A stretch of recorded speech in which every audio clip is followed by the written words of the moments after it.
Hello students, आज हम business law के इस वीडियो में डिस्कस करेंगे ऑफर एक्सेप्टेंस एंड रिवोकेशन। इससे पहले स्टूडेंट्स हमने कॉन्ट्रैक्ट पढ़ा था और कॉन्ट्रैक्ट में हमने ये पढ़ा था कि कॉन्ट्रैक्ट की जो बेसिक कंडीशन है वो क्या है कि पहले हमारे पास एक ऑफ़र या फिर प्रपोज़ल होना चाहिए। ऑफ़र को ही हम प्रपोज़ल कहते हैं। तो इस वीडियो में हम डिस्कस करेंगे कि ऑफ़र क्या होता है। ऑफ़र को यहाँ पे हमें डिटेल में डिस्कस करना है, साथ ही एक्सेप्टेंस एंड रिवोकेशन को भी डिस्कस करना है। तो स्टूडेंट्स, इसकी जो नेक्स्ट स्लाइड है उसमें हम देखेंगे कि ऑफ़र क्या होता है। ये ये देखिए स्टूडेंट्स, ये जो यहाँ पे इस स्लाइड में मैंने ये जो पेज दिखाया है, ये जो बुक आपको रेफ़र करी गई है उसका पेज है। अब मैंने इसकी स्लाइड्स की बजाय इसमें बुक का ही पेज लिया है, क्योंकि इसमें बहुत सारे ऐसे एग्जाम्पल्स होते हैं जो आपको समझाने ज़रूरी होते हैं, और जब भी आप इनको पेपर में लिखेंगे तो आपको एक तो इनकी डेफिनेशन जैसी लिखी हुई है उसमें कुछ इंपॉर्टेंट वर्ड्स हैं वो आपको ऐड करने ही करने पड़ेंगे, वो आपको रखने ही पड़ेंगे। अगर आप वो वर्ड्स और ये एग्जाम्पल साथ में कोट नहीं करते हैं तो फिर आपका जो आंसर है वो पूरा नहीं माना जाएगा। और दूसरी बात ये है कि एग्जाम्पल्स इसमें बहुत सारे हैं, जब हम पीपीटी बनाते हैं तो उसमें वो सारे आते नहीं हैं, इसलिए इसमें हमें बुक का पेज ही पूरा का पूरा इमेज लेके और उसको समझाना पड़ता है उसके साथ। तो हम शुरू करते हैं प्रपोज़ल और ऑफ़र। ये देखिए, यहाँ पे डेफिनेशन दी हुई है। According to section 2C, the person making the proposal is called the promiser and the person accepting the proposal is called promisee. देखिए, जैसे कि हमें पता है कॉन्ट्रैक्ट जो भी होता है उसमें जो एग्रीमेंट बनता है उसमें एक प्रपोज़ल होता है, उसकी एक्सेप्टेंस होती है, एक प्रपोज़ल रखने वाला होता है और एक प्रपोज़ल को एक्सेप्ट करने वाला होता है। तो वही बात यहाँ पे कही हुई है कि जो प्रपोज़ल को रखने वाला है उसको हम प्रॉमिसर कहेंगे और जो प्रपोज़ल को एक्सेप्ट करने वाला है उसको हम प्रॉमिसी कहेंगे। तो अब यहाँ पे हम क्या डिस्कस करेंगे इस वीडियो में कि प्रपोज़ल क्या होता है, एक्सेप्टेंस क्या होती है और किस चीज़ को हम एक्सेप्टेंस मानेंगे, कब ये माना जाएगा कि ये जो प्रपोज़ल है वो सही है और ये जो एक्सेप्टेंस है वो सही है। तो ये सारी चीज़ें हम इसमें डिस्कस करेंगे। तो पहले मीनिंग है प्रपोज़ल का, when one person signifies to another his willingness to do or abstain from doing anything with the view to obtaining the assent of the other to such act or abstinence he is called to make a proposal. यहाँ पे कहा हुआ है कि एक person जब दूसरे person को कोई काम करने या कोई काम ना करने के लिए कहता है तो उसको हम प्रपोज़ल कहते हैं। जैसे ये जो एग्जाम्पल दिया हुआ है इसकी हेल्प से आपको ये चीज़ अच्छे से समझ आएगी। If A says to B that he wants to sell his watch for ₹150, it is a proposal. A ने B को कहा कि मैं आपको अपनी जो घड़ी है वो 150 रुपये में देना चाहता हूँ। If B says to A that he should not sell his watch to anybody for a week, after which he would buy it for 160, B कहता है A को कि आप इस वॉच को एक हफ्ते तक किसी को नहीं बेचेंगे और फिर मैं इसको 160 रुपये में ख़रीद लूँगा। अब देखिए, उसने 150 रुपये की बात करी थी, लेकिन उसने ये कहा है कि अभी एक वीक आपको रुकना पड़ेगा, फिर मैं 10 रुपये एक्स्ट्रा में उसको खरीद लूँगा। तो यहाँ पे एक वीक रुकने की, किसी और को ना देने की, ये इस चीज़ को हम क्या बोलेंगे, एब्सटेन, उसकी बात कही गई है। तो स्टूडेंट, यहाँ पे क्या है, जो ए है वो क्या है, प्रॉमिसर है और बी जो है वो प्रॉमिसी है। फिर बी जो है अपनी बात को चेंज करता है और बी प्रपोजल सामने रखता है कि अब वो 160 रुपये में खरीदेगा। अब जो बी है वो प्रपोजल प्रॉमिसर हो गया और ए जो है वो प्रॉमिसी हो गया। ठीक है, तो इसमें ये जो भी चीज़ें लिखी गई हैं ये देखिए, one person signifies to another his willingness, उसने अभी अपनी विलिंगनेस बताई है पहले कि वो 150 रुपये में घड़ी बेचना चाहता है ए, और फिर उसके बाद बी ने अपनी विलिंगनेस बताई है कि वो 160 रुपये में बेचना चाहता है और उसके लिए वो रोक रहा है उसको कि वो एक हफ्ते तक ना बेचे। पहले वाला जो प्रपोजल था उसमें था कि वो कुछ बेचना चाह रहा है, टू डू समथिंग। दूसरा जो प्रपोजल रखा गया है उसमें रखा गया to abstain from doing anything with the view of obtaining the assent of the other to such act or abstinence, this is called proposal. तो मुझे लगता है अब आपको समझ आ गया होगा कि इसमें ये एब्सिस्टेंस का क्या मतलब है, कौन इसमें प्रॉमिसर होता है और कौन प्रॉमिसी होता है। आप देखिए, पहले ए प्रॉमिसर था, बी प्रॉमिसी था, उसके बाद जो बी था उसने सिचुएशन को चेंज कर दिया। अब बी ने दूसरा ऑफ़र सामने रखा है कि वो 150 रुपये की बजाय 160 रुपये में इसको ख़रीदना चाहेगा और वो 1 हफ्ते तक किसी को ना बेचे, इसके लिए वो 10 रुपये जो है एक्स्ट्रा दे रहा है। तो ये ऑफ़र अब बी ने सामने रखा है। तो ये दोनों अलग अलग ऑफ़र हैं। आप देखेंगे पहले 150 रुपये की बात हुई थी, दूसरे में 160 रुपये की बात हुई है। पहले वाले में एक बार डेट की कोई बात नहीं हुई थी, सिंपल एग्रीमेंट था। अब यहाँ पे स्पेसिफिक टाइम मेंशन कर दिया गया है कि वो आफ्टर 1 वीक उसको खरीदना चाहेगा। तो ये प्रपोज़ल की का मीनिंग है। यहाँ से आपको क्लियर हो गया होगा। अब हम डिस्कस करेंगे एलिमेंट्स और मेन फीचर ऑफ प्रपोज़ल, वो नेक्स्ट स्लाइड में है। ये देखिए यहाँ पर है एलिमेंट्स और मेन फीचर। अब देखिए स्टूडेंट्स, यहाँ पे फर्स्ट है एग्जिस्टेंस ऑफ 2 पार्टीज़। सबसे पहले 2 पार्टीज़ वहाँ पे होनी चाहिए। जैसे अभी हमने पीछे बात करी थी ए और बी। जब तक 2 पार्टीज़ नहीं होंगी आप प्रपोज़ल किसके सामने रखेंगे? ऐसा तो नहीं है कि ए खुद से ही प्रपोज़ल करेगा और खुद ही उसको एक्सेप्ट कर लेगा। So there should be at least 2 parties if you want to enter in a proposal or any contract. Then second thing is choice to do or not to do. Not to do का मतलब है abstain, रोकना उसको, या फिर करने की choice देना या ना करने की चॉइस देना।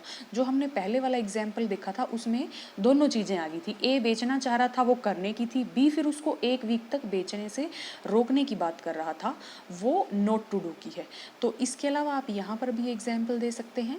अ proposal reflects the desire of the party making the proposal for the other party to do or abstain from doing something. Example, A proposes to B to buy his car rupees 1 lakh, or X proposes to his neighbor Y to look after his garden while he is on vacation. If A proposes to B that if he does not oppose his selection as the managing director, he would offer him to become his deputy. It would be a proposal for not doing. अब देखिए यहाँ पे abstaining from doing का example बताया गया है। ये specifically ए propose करता है बी को कि अगर वो एज अ मैनेजिंग डायरेक्टर उसके जो प्रपोजल है उसको अपोज नहीं करेगा तो वो उसको डेप्टी बना देगा। अब ये ना करने का, अपोज ना करने का, एब्सटेन फ्रॉम डूइंग थिंग्स का है। तो ये भी एक तरह का प्रपोजल है। फिर देखिए इसमें है ऑब्जेक्ट ऑफ द प्रपोजल की बात कही हुई है यहाँ पे। The proposal has an object. जो भी प्रपोजल होगा उसमें कुछ ना कुछ ऑब्जेक्ट होगा। The person making the proposal wants the consent or acceptance of the personal by proposal by the person to whom the proposal is made. तो उसमें एक ऑब्जेक्टिव होगा, हम कह सकते हैं कोई चीज़ होगी जिसके लिए ए कंसेंट चाहता है या एक्सेप्टेंस चाहता है सामने वाले पर्सन की। और if proposal is not made with the intention of getting the acceptance or consent of the person to whom the proposal is made, it cannot be termed as a proposal. अगर उसमें सामने वाले की acceptance आप नहीं मांग रहे हो तो फिर हम उसको proposal नहीं कहेंगे. It cannot be termed as proposal because its acceptance will not result in to a contract, क्योंकि फिर उसकी जो एक्सेप्टेंस है वो एक कॉन्ट्रैक्ट में नहीं बदल पाएगी। वहाँ पे एक सिचुएशन होनी चाहिए जिसमें इस तरह से हो कि सामने वाले की हाँ या ना की हमें ज़रूरत हो।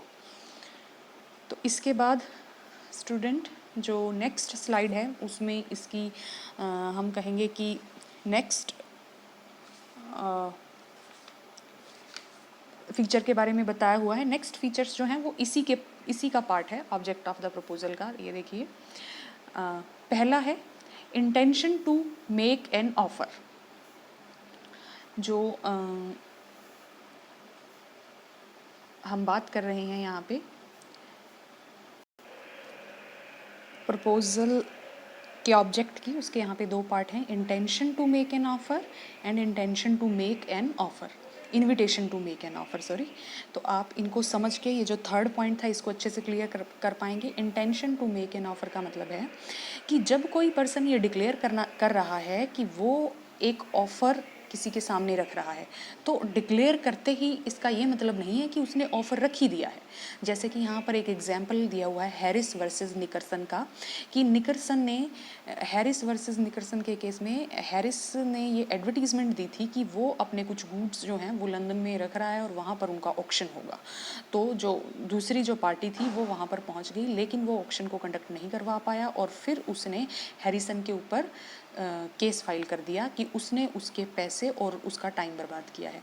लेकिन कोर्ट ने ये ऑर्डर दिया कि वहाँ पे उसने सिर्फ डिक्लेयर करा था, अभी इंटेंशन थी उसकी कि वो एक ऑफ़र जो है वो प्रपोज़ कर सकता है, लेकिन अभी उसने ऑफ़र प्रपोज़ किया नहीं था, इसलिए उसका जो भी दावा था वो गलत करार दे दिया गया। तो यहाँ पे सिर्फ इंटेंशन से काम नहीं चलता। जैसे कि मैं कह दूँ किसी को कि ए जो है वो बी को घड़ी बेचना चाह रहा है 150 रुपये में। ए कहता है कि मैं ये घड़ी बेचना चाहता हूँ 150 रुपये में, लेकिन अभी उसने कहा नहीं है कि मैं बेच ही रहा हूँ। अगर वो सिर्फ अभी एक बार अपनी इंटेंशन बता रहा है, अगर वो क्लियर नहीं कर रहा है कि वो अभी बेचेगा, तो उसको अभी सिर्फ इंटेंशन माना जाएगा, intention to make an offer. अभी हम उसको ऑफ़र एग्जैक्ट ऑफ़र नहीं मान सकते हैं। तो ये यहाँ पे क्लियर करने की कोशिश करी गई है। फिर उसके बाद है invitation to make an offer. Invitation to make an offer से मतलब है कि अगर आप किसी को इनवाइट करते हो किसी ऑफ़र के लिए, जैसे फॉर एग्जांपल आपने अपने गुड्स जो हैं वो अभी सामने डिस्प्ले कर रखे हैं और कोई पर्सन आके उनके बारे में कोई क्वेरी करता है, उनका प्राइस टैग देखता है या पूछता है कि ये कितने रुपए का है, इसका मतलब ये नहीं है कि वो उनको खरीदने के लिए बाध्य हो गया है। तो यहाँ पे इनविटेशन था सिर्फ एक तरह से कि आप आ सकते हैं, देख सकते हैं, इसका मतलब ये नहीं है कि वो उसको बेचना ही पड़ेगा। जैसे कोई कहता है कि मैं ये आपसे ख़रीदना चाह रहा हूँ और वो नहीं बेचना चाह रहा, तो उसकी मर्जी है। जैसे जो भी डिस्प्ले दिखाया गया है उसमें वो कहता है कि ये लास्ट पीस है और ये तो मैंने सिर्फ दिखाने के लिए रखा है और मैं इसको बेचूंगा नहीं, आप कोई और चीज़ खरीद लीजिए। तो अब वो सामने वाला पर्सन उसको बाध्य नहीं कर सकता कि आपने यहाँ पे लगा ही रखा है तो आपको बेचना ही बेचना पड़ेगा। यहाँ पे ये इसका एग्जाम्पल भी दे रखा है, इस तरह से आप ये एग्जाम्पल पढ़ के भी समझ सकते हैं। तो स्टूडेंट्स, ये एलिमेंट्स और मेन फीचर्स थी प्रपोजल की। उसके बाद कुछ लीगल रूल्स हैं प्रपोजल के और ऑफ़र के, वो मैं आपको बताती हूँ। सबसे पहला पॉइंट है the offer must be made to create a legal obligation. अगर जो ऑफ़र है वो कोई लीगल ऑब्लिगेशन नहीं बनाता है तो फिर वो एक प्रपोज़ल या ऑफ़र नहीं बन पाएगा, क्योंकि बाद में हम उसको कॉन्ट्रैक्ट में क्रिएट नहीं कर सकते। हमने पढ़ा था ना, अगर आपका ऑफ़र जो है वो जनरल एक ऑफ़र है, ये हमने कॉन्ट्रैक्ट वाले जो वीडियो थी उसमें भी मैंने आपको बताया था कि अगर वो कोई जनरल, मोरल या फिर कोई सिंपल सोशल प्रपोज़ल है तो हम उसको लीगल बाउंडेशन में नहीं बांध सकते और फिर आपका वो जो प्रपोज़ल है वो एक कॉन्ट्रैक्ट में नहीं क्रिएट हो सकता।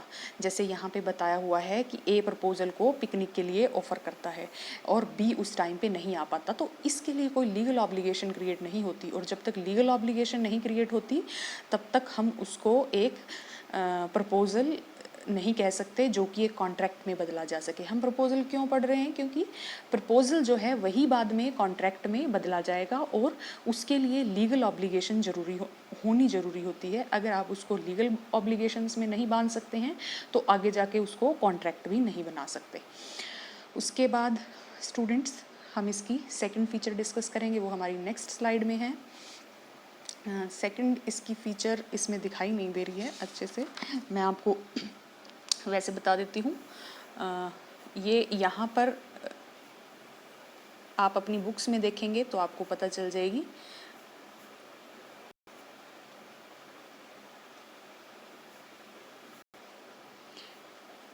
यहाँ लिखी हुई है स्टूडेंट्स, वो इस थर्ड वाली से ऊपर, वो मैं आपको वैसे बता देती हूँ। वो इस तरह से, the terms of the offers must be unambiguous and definite. जो भी टर्म्स हम ऑफ़र की रख रहे हैं वो अनएम्बिगुअस होनी चाहिए और वो सारी की सारी डेफिनेट, यानी कि आप उनको डेफिनेटली बता सकते हैं कि वो क्या है, वेग नहीं होनी चाहिए। जैसे कि ए बी को कहता है कि वो 3 साल में आपको एक बिल्डिंग बना के दे देगा या फर्निश करके दे देगा। अब कौन सी बिल्डिंग की बात हो रही है, किस तरह की बिल्डिंग की बात हो रही है, अगर उसमें ये सारी बातें क्लियरली नहीं लिखी हुई हैं तो वो एक ऑफ़र अच्छे से नहीं बन पाएगा। तो इसलिए यहाँ पे जो जिस भी ऑफ़र की हम बात कर रहे हैं वो अनएम्बिगुअस होना चाहिए, उसमें क्लियर लिखा हुआ हो कि आप किस बिल्डिंग की बात कर रहे हैं, क्या उसका पता होगा, क्या क्या काम उसमें आप करके देंगे। तो ये सारी बातें जब तक क्लियर नहीं होंगी वो एक ऑफ़र नहीं बन पाएगा। तो इसके बाद जो नेक्स्ट इसमें इसकी लीगल रूल्स का जो नेक्स्ट फीचर है वो मैं बता रही हूँ आपको। The offer may be general और स्पेसिफिक। ऑफ़र जो होता है वो किसी के लिए, वो सबके लिए जनरल भी हो सकता है और किसी एक के लिए स्पेसिफिक भी हो सकता है। जैसे यहाँ पे बताया हुआ है, an offer is called specific when it is made to an individual or a group of individuals. In case of a specific offer only the person or group of persons to whom the offer is made can accept or reject the offer. तो क्या होता है कि ये किसी एक special के लिए ही होता है, तो उसी स्पेशल पर्सन के सामने उस ऑफ़र को रखा जाता है। जैसे यहाँ पे एग्जांपल दे रखा है कि अब्दुल्ला ने ऑफ़र करा है नायडू को कि वो अपनी वॉच उसको स्पेसिफिकली 3,000 रुपये में देना चाहता है। अब ये जनरल ऑफ़र नहीं है, हो सकता है ये जो ऑफ़र है वो 3,000 रुपये वो सिर्फ अब्दुल्ला के लिए हो, और किसी और पर्सन को, मान लो वो रहीम को बेचना चाहता है, तो वो उसके लिए ज़रूरी नहीं वो 3,000 ही रखेगा, उसको वो 4,000 भी दे सकता है। अब रहीम की मर्जी है, वो अगर उस ऑफ़र में एंटर होना चाहता है तो वो अपना एग्रीमेंट बनवाए, अदरवाइज़ ना बनवाए। लेकिन कुछ एक जो हम बात करें ऑफ़र्स की, वो जनरल ऑफ़र्स होते हैं, वो सबके लिए एक जैसे होते हैं। जैसे कि अगर हम बात करें दिल्ली से लखनऊ जाने वाली ट्रेन में कोई भी ट्रैवल करना चाहता है, तो वो सबके लिए जो टिकट्स है वो रेलवे के साथ जब भी टिकट खरीदेंगे वो एक एग्रीमेंट कॉन्ट्रैक्ट में बन जाएंगे, और वो जो ऑफ़र रेलवे ने प्रोवाइड करवाया है वो एक जनरल ऑफ़र था, और उसमें कोई भी आके सवारी कर सकता है। तो जनरल और स्पेसिफिक जो ऑफ़र होता है उसमें थोड़ा सा डिफरेंस होता है। जनरल में कोई भी जनरल पब्लिक आके उस ऑफ़र में एंटर कर सकती है, जबकि स्पेसिफिक में वो एक स्पेसिफिक पर्सन के लिए ही होता है, और किसी दूसरे पर्सन के लिए वो ऑफ़र नहीं होता। कोई दूसरा अगर उसमें एंटर करना चाहे या किसी दूसरे के लिए वो ऑफ़र बनाया जाए, तो वो नया शुरू से बनाना पड़ेगा, और उसकी टर्म्स एंड कंडीशंस डिफरेंट हो सकती हैं, और दूसरा पर्सन इसके लिए आर्ग्यू नहीं कर सकता कि पहले वाले के जैसी ही इसकी टर्म्स एंड कंडीशंस क्यों नहीं है। तो मुझे लगता है इस एग्जाम्पल की हेल्प से आपको ये समझ आ गया होगा कि जनरल और स्पेसिफिक ऑफ़र में क्या डिफरेंस है। इसके बाद है स्टूडेंट्स, ऑफ़र में बी एक्सप्रेस और इम्प्लाइड। जो ऑफ़र होता है वो एक्सप्रेस भी किया जा सकता है, और कई बार वो अपने आप ही समझने वाला होता है।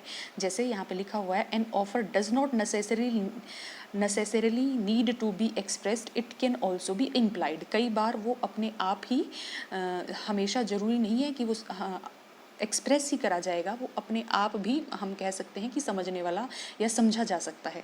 जैसे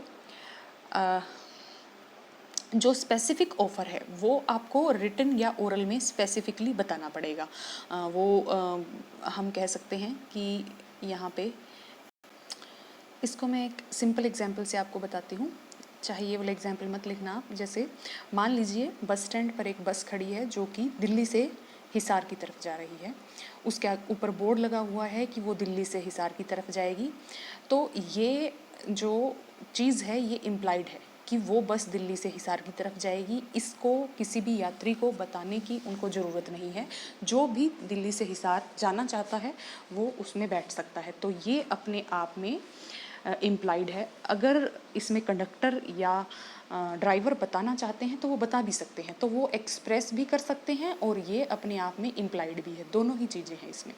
अब इसके बाद है स्टूडेंट्स, ये जो फिफ्थ इसकी कंडीशन है, the offer should be a request और नॉट एन ऑर्डर। इसका मतलब है कि जो भी ऑफ़र हम सामने वाले के सामने रख रहे हैं वो एक तरह से रिक्वेस्ट होती है। हम उसको मजबूर नहीं कर सकते हैं कि आपको ये करना ही पड़ेगा, और उसकी नॉन एक्सेप्टेंस के लिए भी किसी तरह की कोई कंडीशन नहीं लगा सकते हैं। तो ये बहुत ही सिंपल है, ये आपको समझ में आ गया होगा। उसके बाद इसकी नेक्स्ट है स्लाइड, इसकी बची हुई जो फीचर्स हैं। सिक्स्थ फीचर इसकी है, the offer must be possible act. जिस भी ऑफ़र की बात की जा रही है वो पॉसिबल एक्ट होना चाहिए। अगर वो पॉसिबल एक्ट नहीं है तो अपने आप ही वो जो ऑफ़र है और वो पूरा का पूरा कॉन्ट्रैक्ट है वो इनवैलिड हो जाता है। जैसे कोई अगर इस तरह का ऑफ़र रखता है जो प्रैक्टिकली पॉसिबल ही नहीं है, हम कहें किसी ने कहा कि जादू से आप मेरे लिए कोई खजाना ढूंढ देंगे, तो ये जादू की, मैजिक की ऐसी जो बातें आ रही हैं वो पॉसिबल एक्ट नहीं है। तो इसलिए ये हम कहेंगे कि ये किसी भी तरह का प्रपोजल नहीं हुआ। नेक्स्ट जो इसमें फीचर है वो है, the offer must be communicated. जो भी ऑफ़र आप सामने वाले को दे रहे हैं वो उसको कम्युनिकेट करना ज़रूरी है, और सामने वाले की एक्सेप्टेंस ज़रूरी है। अभी अगर आपने कम्युनिकेट नहीं किया है या आपने कम्युनिकेट कर दिया है और सामने वाले ने एक्सेप्टेंस नहीं दी है तो उसको पूरा नहीं माना जाएगा। दोनों ही चीज़ों का होना इसमें ज़रूरी है।